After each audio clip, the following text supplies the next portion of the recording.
In this video, I'm going to show you how you can delete a YouTube video from your channel permanently.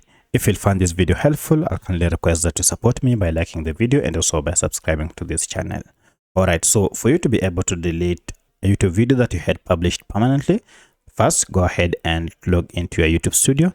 And once you are on YouTube Studio, go over to content here.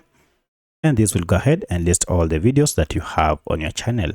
From the list, identify the one that you want to delete permanently or forever. For my case, I want to delete this video. So to do so, just click on these options and we have here an option to delete forever. If you click on it, you have to go ahead and agree that indeed you want to delete forever by checking this box and then delete forever.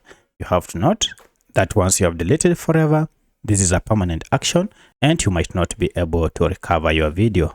So that's how you can delete your video on your YouTube channel permanently. If you have any other question, kindly let me know in the comment section. Otherwise, thanks for watching and let's meet in the next video.